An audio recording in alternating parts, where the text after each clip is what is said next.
The Galactic Empire was old, very old. It had ruled the stars for over 10,000 years. In that time, it had grown big and strong. The Empire thought it knew everything about space. It believed no one could beat it. The Empire's capital was on a planet called Zor Prime. This world was at the center of the galaxy. It was a place of tall buildings that reached into the sky. Ships from 1,000 worlds came and went all day. The people of Zor Prime were proud. They thought they were the best in the universe. Emperor Xandar sat on his golden throne. He was the 534th emperor of his line. Xandar looked like a tall, blue-skinned human. But he was much older than he seemed. His eyes glowed with a faint purple light. These eyes had seen hundreds of years pass. "Your Majesty," said a voice. It was Grand Admiral Vexlor. He was the leader of the Empire's massive fleet. "We have found a new world." Xandar leaned forward. "Tell me more," he said. Vexlor showed a hologram of a blue and green planet. "It's in a part of space we haven't explored much," he said. "It's the third planet from a yellow star." The Emperor nodded. "It looks nice. We should add it to our empire." "There's more, Your Majesty," said Vexlor. "This planet has life on it. Intelligent life." This made Xandar smile. The Empire loved finding new races. It made them feel even more powerful. "What are they like?" he asked. "We don't know much yet," said Vexlor. "But they seem primitive. They haven't even left their planet yet." The Emperor laughed. "How cute," he said. "They will be easy to control. Send a ship to say hello." Vexlor bowed and left. The Emperor sat back, feeling very pleased. Another world to add to his collection. Another race to serve the Empire. But far away, on that blue and green planet, things were not as simple as the Empire thought.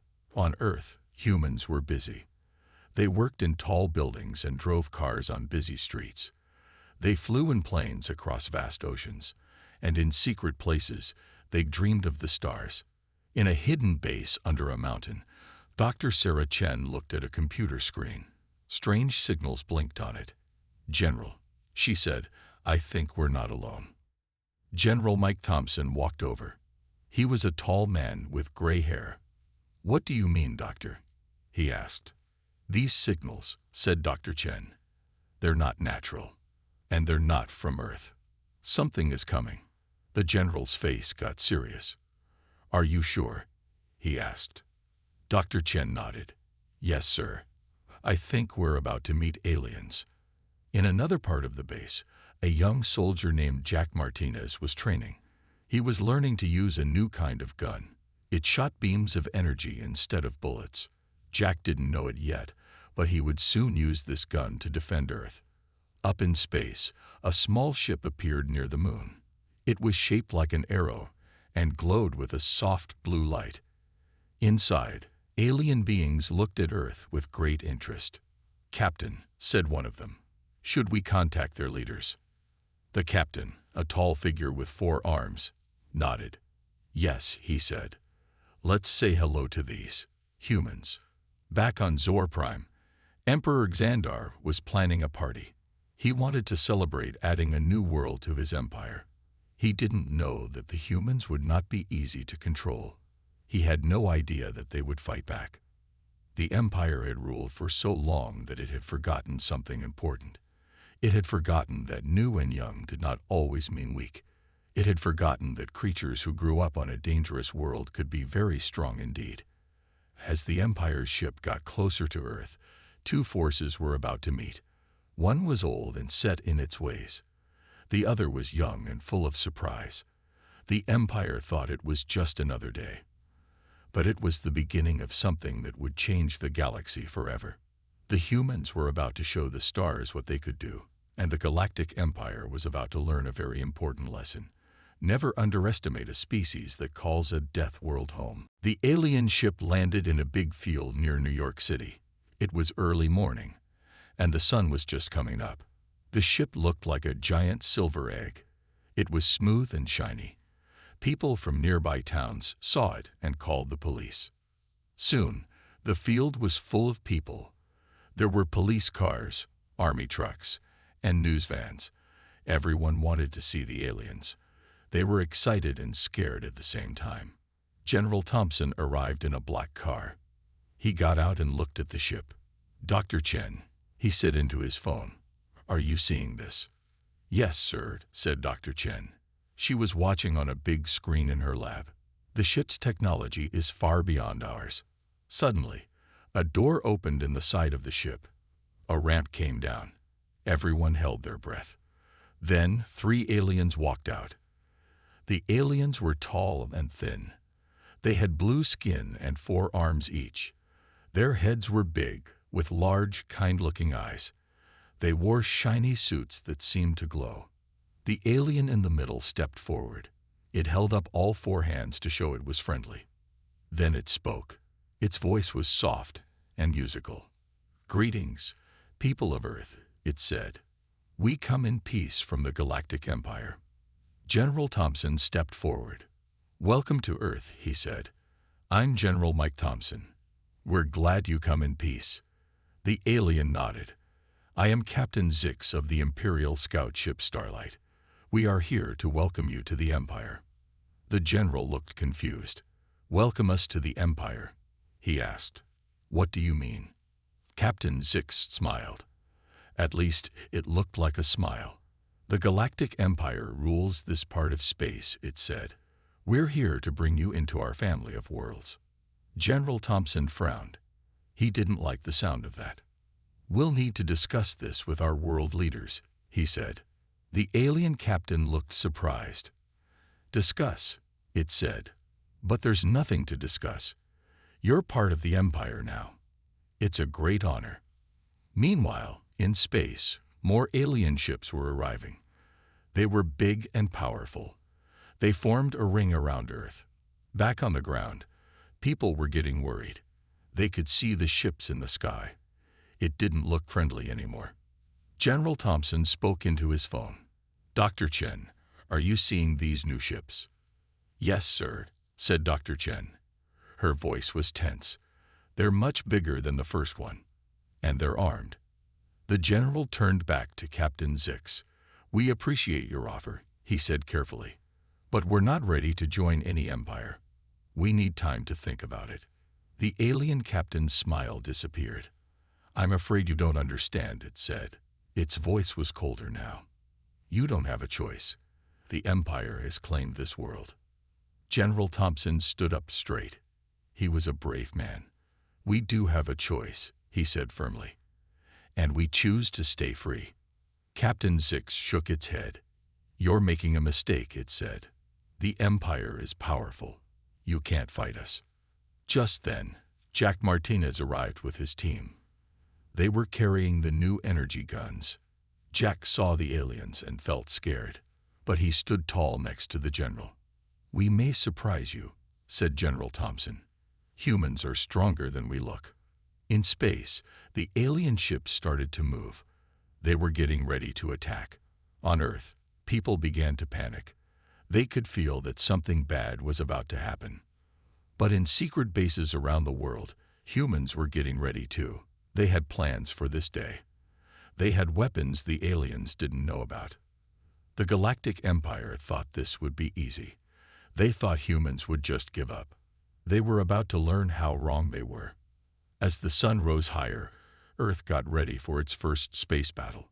The humans were scared, but they were also brave.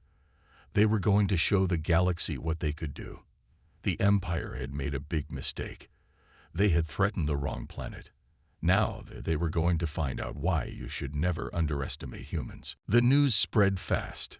Aliens were real, and they wanted to take over Earth. People were scared, but they were also angry. Humans didn't like being told what to do. In a big room under the White House, world leaders met. They sat around a round table, looking worried. The President of the United States stood up. "We need a plan," she said. "We can't let these aliens control us." The leader of China nodded. "We agree," he said. "But how can we fight them? Their ships are so advanced." Dr. Sarah Chen walked into the room. She had bags under her eyes. She hadn't slept in days. "I think I can help with that," she said. Everyone turned to look at her. Dr. Chen pulled out a small device. It looked like a phone, but it wasn't. "This," she said, "is our secret weapon." She put the device on the table. It lit up, showing a 3D map of the solar system. Little dots showed where the alien ships were. "We've been working on this for years," Dr. Chen explained. "It can track their ships, and it can also mess with their computers." The world leaders looked impressed. The president smiled for the first time in days. "Good work, Doctor," she said. "What else do we have?" General Thompson stepped forward. He pointed to the map. "We have these," he said. A new set of dots appeared. They were Earth's secret space fleet.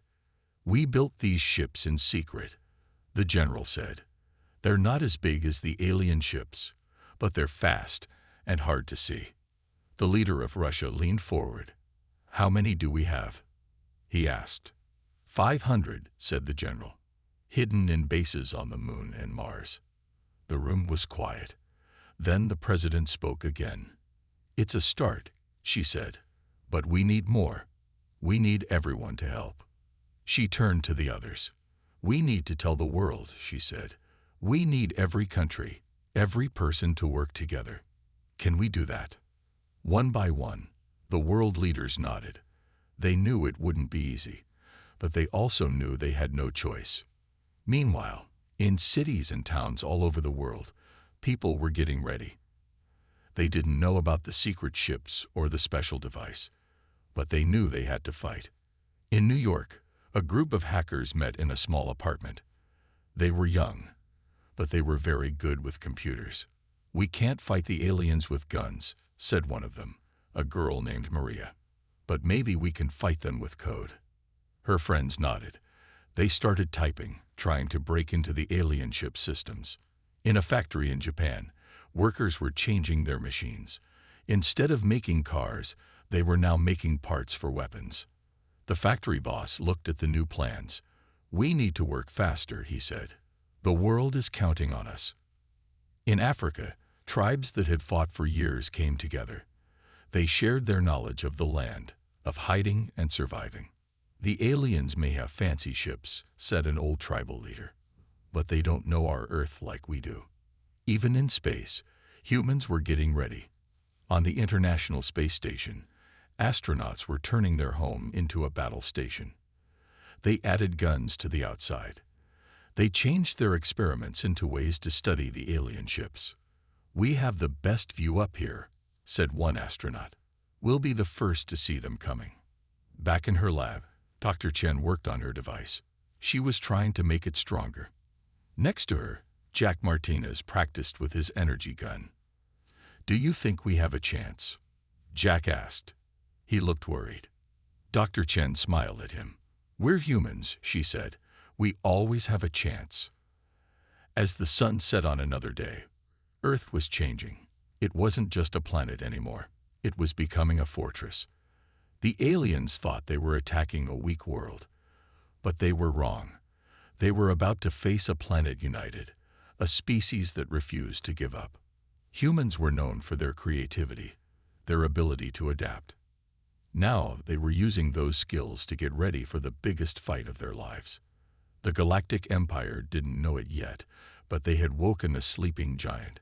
And when humans fight for their home, they fight with everything they have. The day finally came. The aliens decided to attack. They sent a small group of ships to Earth. They thought it would be an easy win. In space, Captain Zix looked at Earth through his ship's window. "Begin the attack," he said. His voice was calm. He didn't think the humans could fight back. On Earth, alarms went off. In the secret command center, General Thompson looked at the big screen. He could see the alien ships coming. "It's time," he said. He pressed a red button. All over the world, humans got ready to fight. Dr. Chen's device lit up. "The aliens are using a signal to control their ships," he said. "I think I can block it." The general nodded. "Do it," he said. Dr. Chen typed fast on her computer. Suddenly, some of the alien ships on the screen started to move funny. They couldn't fly straight. In space, Captain Zix was confused. "What's happening?" he asked. Half of his ships weren't working right. Back on Earth, Jack Martinez and his team got into their new fighter jets. These jets were special. They could fly in space. "Remember your training," Jack said to his team. "We can do this." The jets took off. They flew up, up, up until they were in space. The alien ships saw them coming. "Impossible," said Captain Zix. "They shouldn't have ships like this." The battle began. The human jets were smaller and faster than the alien ships. They zoomed around, shooting with their energy guns. Jack flew his jet right at a big alien ship. He pressed a button. A special missile shot out. It hit the alien ship and stuck to it. Inside the alien ship, everything went dark. The missile had a computer virus in it. It shut down all the ship's systems. On the ground, the hackers were working hard. Maria, the girl from New York, found a way into the aliens' computers. "I'm in," she shouted. Her fingers flew over the keyboard. She started turning off the weapons on the alien ships. In Africa, the tribal warriors watched the sky. They saw an alien ship flying low, looking for a place to land. The old tribal leader smiled. "Now," he said quietly. Suddenly, the ground under the alien ship opened up. It was a trap. The ship fell into a big hole. The aliens were surprised. They didn't expect humans to use such simple but clever tricks. On the space station, the astronauts used their new weapons. They shot at the alien ships from above. The aliens didn't see them coming. "Good job, everyone," said the lead astronaut. "Keep it up." Back in the command center, General Thompson watched it all. He couldn't believe it. The humans were winning. Dr. Chen looked up from her computer. "Sir," she said, "I think I can do more than just block their signals. I think I can send our own." The general's eyes got wide. "What do you mean?" he asked. "I can make their ships think they're getting orders from their leaders," she said. "I can make them leave." "Do it," said the general. Dr. Chen sent the fake signal. In space, the alien ships suddenly turned around. They started to fly away from Earth. Captain Zix was shocked. "No," he shouted. "What's happening? Why are we retreating?" But he couldn't stop it. His ships were leaving, and he didn't know why. As the alien ships disappeared into space, cheers went up all over Earth. Humans had won their first battle against the Galactic Empire. In the command center, everyone was happy. But General Thompson looked serious. "This is just the beginning," he said. "They'll be back. And next time, they'll bring more ships." Dr. Chen nodded. "Then we'll be ready," she said. "We know we can beat them now." The general smiled a little. "Yes," he said, "we can." As night fell on Earth, people celebrated. They had faced their first real test against the aliens, and they had passed. The Galactic Empire had learned an important lesson. Humans were not an easy target. They were creative, brave, and full of surprises. The next battle would be harder. But now, humans knew they had a chance. They weren't just fighting for their freedom. They were fighting for their place in the galaxy, and they were ready to show the universe what humans could do. On the planet Zor Prime, Emperor Xandar was angry. His purple eyes glowed brighter than ever. He had just heard about the failed attack on Earth. "How dare they?" he shouted. His voice echoed in the big throne room. "How dare these humans fight back?" Grand Admiral Vexlor stood nearby, looking nervous. "Your Majesty," he said, "we underestimated them. They are more clever than we thought." The Emperor turned to him. "Then we will not underestimate them again," he said. His voice was cold. "Prepare the Grand Fleet. We will crush these humans ourselves." Vexlor bowed. "Yes, Your Majesty," he said. Then he hurried away to get the fleet ready. Meanwhile, on Earth, humans were preparing too. They knew the Empire would attack again, and it would be much worse this time. In her lab, Dr. Chen was working on a new project. She had taken parts from the alien ship that crashed. Now, she was trying to make a shield for Earth. Jack Martinez walked in. He looked tired but happy. "How's it going, Doc?" he asked. Dr. Chen smiled. "Good," she said. "I think this shield could protect us from their weapons, but it needs a lot of power." Jack nodded. "I'll talk to the general," he said. "Maybe we can use all the power plants in the world to run it." In space, the humans were busy too. They had built more ships. These new ships were bigger and stronger than before. They used some of the alien technology they had captured. On the moon base, astronauts were setting up big guns. These guns could shoot at ships far away in space. They hoped it would help protect Earth. Back in New York, Maria and her hacker friends had a new idea. They wanted to make a computer virus that could take over the alien ships. "If we can get this into their main computer," Maria said, "we could control their whole fleet." Her friends thought it was risky, but they liked the idea. They started working on the virus right away. In Africa, the tribes were teaching soldiers from all over the world. They showed them how to fight in ways the aliens wouldn't expect. "The aliens rely too much on their machines," said the old tribal leader. "We will show them the power of the human spirit." All over Earth, people were getting ready. They built underground cities to hide from attacks. They made new weapons and trained hard to use them. But the Empire was getting ready too. On Zor Prime, thousands of ships were leaving. It was the biggest fleet ever seen in the galaxy. Emperor Xandar stood on his flagship, the Galactic Doom. He looked at all the ships around him and smiled. "Soon," he said, "Earth will be ours." The fleet moved through space, heading for Earth. It would take them a few days to get there. On Earth, their spies saw the fleet coming. They sent a message to General Thompson right away. The general called a meeting with all the world leaders. "The Empire is coming," he said, "and they're bringing everything they have." The room was quiet. Everyone knew this would be the big battle. If they lost, Earth would fall. But then the president stood up. "We beat them once," she said.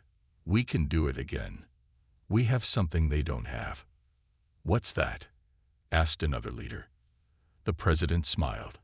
"We're fighting for our home," she said, "and humans will do anything to protect their home." Everyone in the room felt braver after hearing that. They started planning for the big battle. Dr. Chen's shield was almost ready. Jack and his pilots were training day and night. Maria and her hackers worked on their virus. And all around the world, people got ready to fight. As the Empire's fleet got closer, Earth turned into one big fortress. Everyone worked together, forgetting old fights and differences. The Empire thought they were coming to crush a weak enemy, but instead, they were flying into a trap. Humans were ready for them. And this time, humans weren't just fighting to survive. They were fighting to show the galaxy that Earth was not a planet to be messed with. The stage was set for the greatest battle in human history, and soon, the stars would know the true power of humanity. The day had come. The Empire's massive fleet entered the solar system. Thousands of ships filled the space around Jupiter. They looked like a swarm of angry bees. On the flagship Galactic Doom, Emperor Xandar smiled. "Look at their tiny planet," he said. "They cannot hope to stand against us." But as the fleet moved closer to Earth, something strange happened. Their scanners stopped working. They couldn't see any human ships. "What's going on?" demanded Xandar. Grand Admiral Vexlor looked worried. "I don't know, Your Majesty. It's like they've disappeared." Suddenly, alarms went off. Human ships appeared out of nowhere, attacking from all sides. They had been hiding behind a new technology that made them invisible. Jack Martinez led the attack. His voice came over the radio to all Earth's ships. "Remember your training," he said. "Hit hard and fast." The human ships were smaller, but they were faster. They zoomed between the big Empire ships, firing their weapons. On Earth, Dr. Chen activated her shield. A shimmering blue light covered the whole planet. When the Empire tried to fire their big weapons at Earth, the beams just bounced off. "It's working," shouted Dr. Chen. She turned to General Thompson. "The shield is holding." The general nodded. "Good work, Doctor. Now for Phase 2. In New York, Maria and her hacker team were ready. They had hidden their virus in a signal that looked like it came from the Empire itself. "Sending the virus now," said Maria. Her fingers flew over the keyboard. In space, hundreds of Empire ships suddenly shut down. Their lights went out, and they started drifting. Emperor Xandar was furious. "What is happening to our ships?" he yelled. On the moon, the big guns started firing. They shot huge beams of energy at the Empire's biggest ships. The beams cut through the ships like they were made of paper. The Emperor couldn't believe his eyes. How could these primitives have such powerful weapons? But the humans weren't done yet. From Mars, a hidden fleet of ships appeared. These were Earth's biggest ships, built in secret. They flew straight at the heart of the Empire's fleet. Jack saw them coming. "All ships, clear a path," he ordered. The human ships moved aside. The Mars fleet fired all their weapons at once.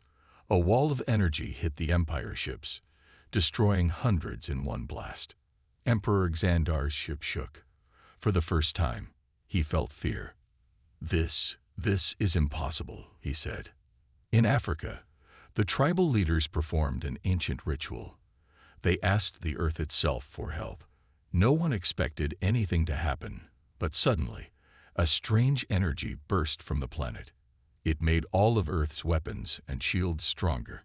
The Empire ships that had landed on Earth found themselves stuck. The ground had turned soft under them, like quicksand. They couldn't take off. Back in space, the battle raged on. Human ships used tricks the Empire had never seen. They hid in the rings of Saturn, then jumped out to attack. They used the sun's gravity to slingshot around and hit the Empire from behind. Hour after hour, the fighting continued. The Empire had more ships, but the humans had surprise and creativity on their side. Finally, Emperor Xandar had seen enough. "Retreat," he said quietly. "Retreat." The Empire ships that could still fly turned around. They ran away as fast as they could, leaving their damaged ships behind. As the Empire fleet disappeared into deep space, cheers erupted all over Earth. In the command center, General Thompson let out a deep breath. "We did it," he said. "We actually did it." Dr. Chen smiled. "We showed them what humans can do when we work together." Jack's voice came over the radio. He sounded tired but happy. "The space around Earth is clear, General. We've won." Across the planet, people came out of hiding. They looked up at the sky, no longer afraid of what they might see. The humans had faced the greatest threat in their history. Against all odds, they had won. They had beaten the Galactic Empire. As the sun set on the day of the great battle, Earth celebrated. But they knew this was just the beginning. Now the whole galaxy would know about Earth, and they would know that humans were a force to be reckoned with. A month had passed since the great battle. Earth was still cleaning up, fixing the damage from the fight. But something big was about to happen. In New York, at the United Nations building, leaders from all over Earth gathered. But they weren't alone. Aliens from all corners of the galaxy were there too. The big room was full of strange sights and sounds. Aliens of all shapes and colors talked in many languages. Some floated, some crawled, some had many eyes or arms. At the front of the room, the President of the United States stood up. Next to her was a tall, blue alien. It was the new leader of what used to be the Galactic Empire. "Welcome, everyone," said the President. "Today, we start a new chapter in the history of the galaxy." The blue alien nodded. "We have learned a valuable lesson," it said. Its voice sounded sad but respectful. "We were wrong to try to conquer Earth. Humans are not to be underestimated."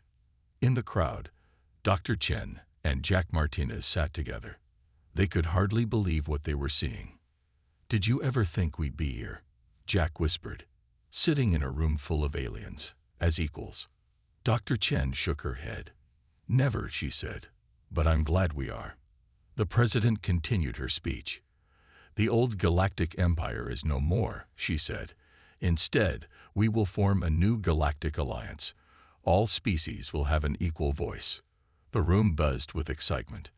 Many aliens had never been treated as equals before.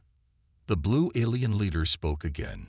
We invite Earth to join this alliance, it said. Your bravery and creativity will make us all stronger.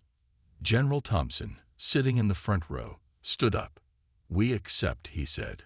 But we have one condition. The room got quiet. Everyone waited to hear what humans would ask for. We want to explore the galaxy, said the general. We want to learn and grow, to make friends and trade with other worlds. The alien leader looked relieved. It had expected a much harder condition. Of course, it said, the galaxy will be open to you. Cheers filled the room. Aliens and humans alike were happy with this new plan. As the meeting went on, plans were made for the future. Earth would share its unique ideas and inventions. Other worlds would teach humans about space travel and alien cultures. Maria, the young hacker, was there too. She was talking with a group of alien tech experts. They were amazed by how she and her friends had created the virus that helped win the war.